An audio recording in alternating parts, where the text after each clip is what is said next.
My dear students, as you know, the whole country and almost the whole world is affected by COVID-19 pandemic. All schools and colleges are closed according to government order.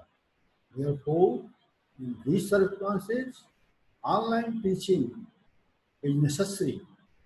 You should also take interest seriously in these online classes for completing the syllabus on time.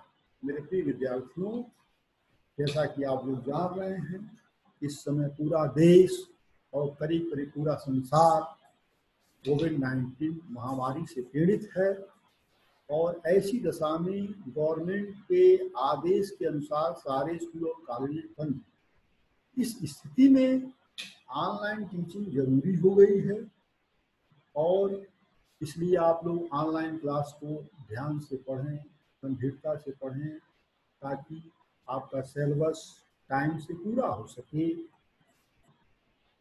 Today मतलब आज today I want to teach you the second chapter of biology. The teaching points are as follow. आज हम आप लोगों को biology का दूसरा chapter बताएंगे क्योंकि पहले चैप्टर की मैक्सिमम चीज़ें हो गई हैं और पहले चैप्टर में केवल फिगर बचे हुए हैं। एक आध फिगर भी बनाना है जो अपने नोटबुक में आप लास्ट पेज पर बना लेंगे और उसे लेबलिंग कर लेंगे, उसमें कुछ बताना नहीं है। सेकेंड चैप्टर में ही बताना है जो हम आपको बताने जा रहे हैं और जो टीचिंग पॉइंट्स है वो इस प्रकार है। The important teaching points are as follows. First, introduction of chapter. Second, knowledge of chapter. Third, figures of chapter.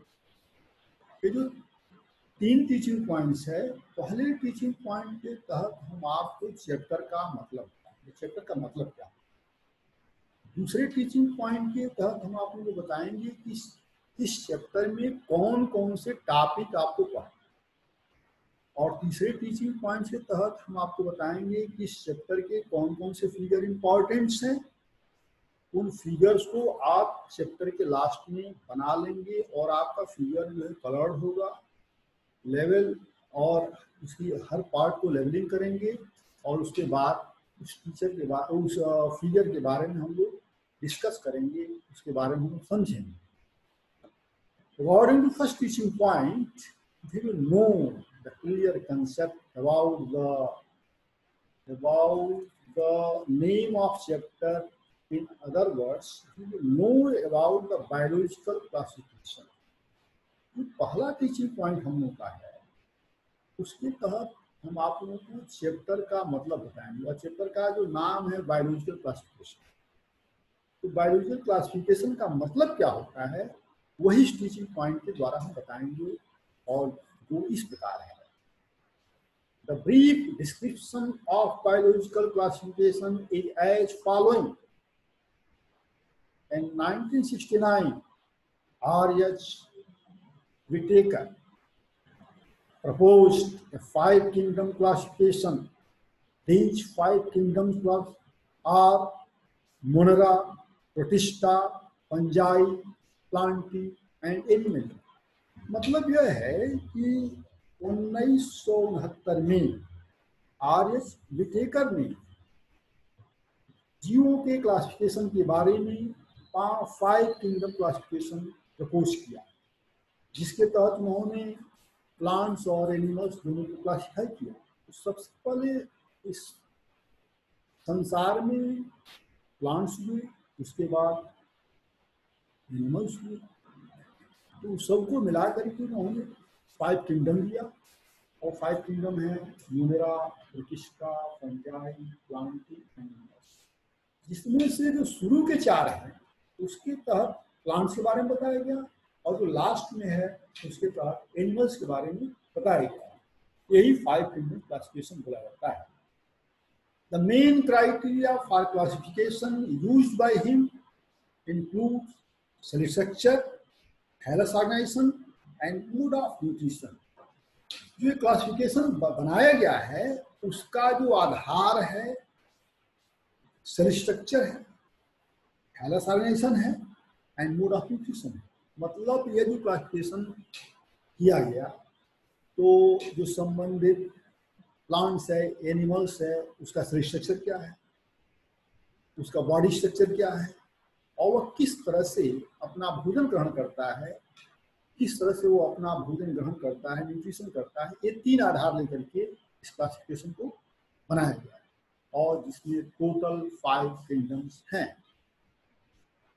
According to second teaching point, we will know the name of important topics of related chapter.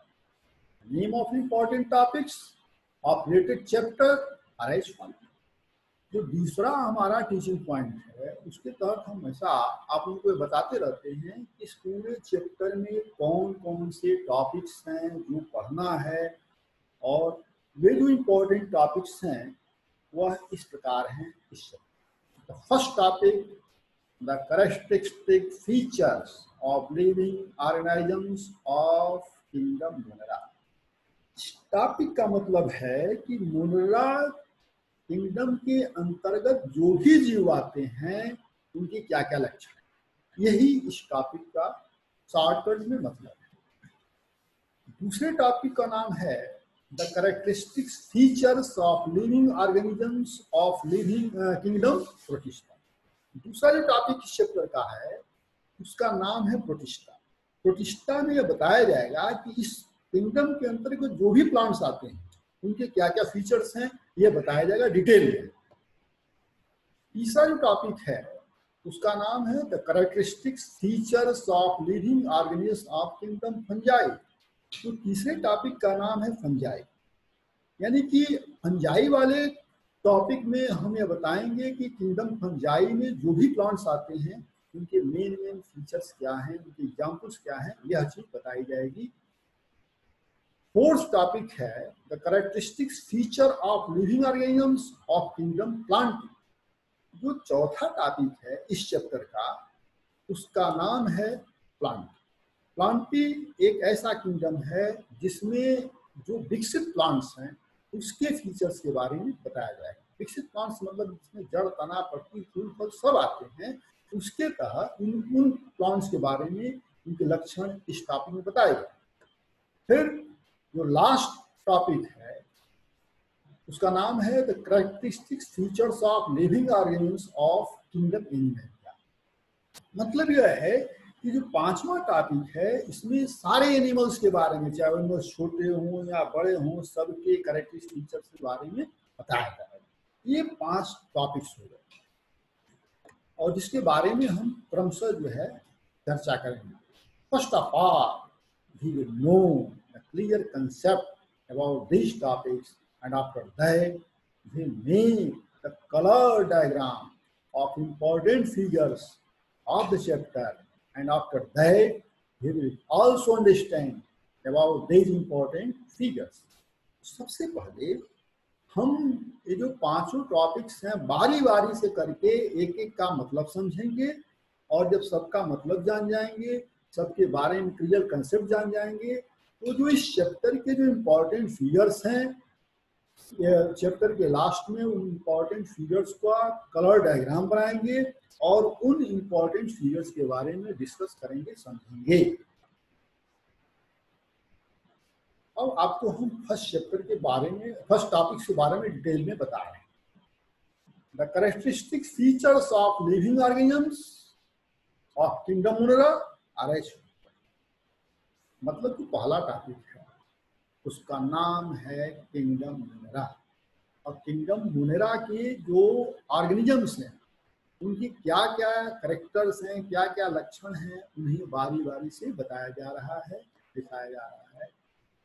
Body structure of the living organisms of kingdom Monera is unicellular and it is made up of prokaryotic cell.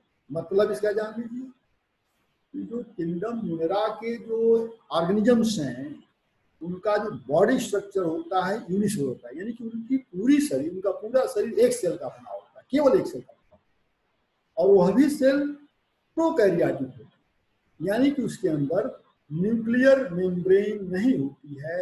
एक cell membrane के अंदर cytoplasm में होता है और nuclear material भी होता है, यानी कि न्यूक्लियस के चारों ओर कोई मेम्ब्रेन नहीं होती है, बिल्कुल प्रारंभिक प्रकार के प्रिमिटिव टाइप्स ऑफ सेल्स होती है न्यूरा ऑर्गेनिल्स के जीवों का। सेकेंड पॉइंट है the cell wall of prokaryotic cell is made up of polysaccharide and amino acid, in other words cellulose is complete absent. और जो ये प्रोकैरियोटिक सेल हैं इसमें सेलुलोज का पूरा अभाव होता है। जैसा कि हम लोग जानते हैं कि जितने प्लांट्स हैं उनकी सेल वॉल सेलुलोज की बनी होती है, लेकिन जो मुनरा वाले प्लांट्स हैं उनकी सेल वॉल में सेलुलोज नहीं होता है, क्योंकि इनकी सेल इनकी बॉडी यूनिसेलुलर होती है और इनमें या प्रोकैरियोटिक टाइप्स की सेल होती है। थर्ड पॉइंट है nuclear membrane is completely absent. जो प्रोकैरियोटिक सेल है इसके अंदर जो न्यूक्लियर पोर्शन होता है उसके चारों कोई न्यूक्लियर मेम्ब्रेन नहीं होती है, इसीलिए इस टाइप के सेल का नाम होता है प्रोकैरियोटिक।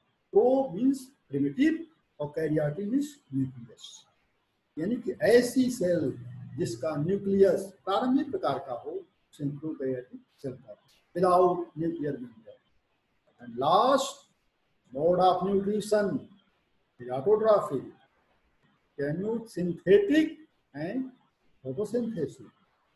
इस प्रकार के जीवों में जो न्यूट्रिशन का तरीका होता है वो ऑटोट्रॉफिक तो होता है, यही प्लांट्स की मुख्य विशेषता है।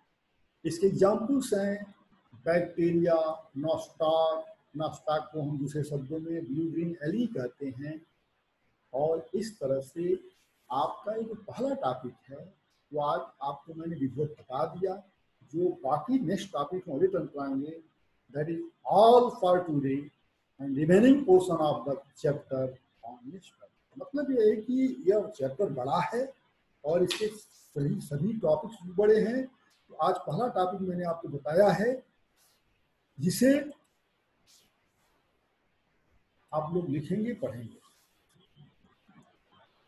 My dear students, you should write the written matters in red color with the help of your smartphone in your notebook for improvement of your spelling।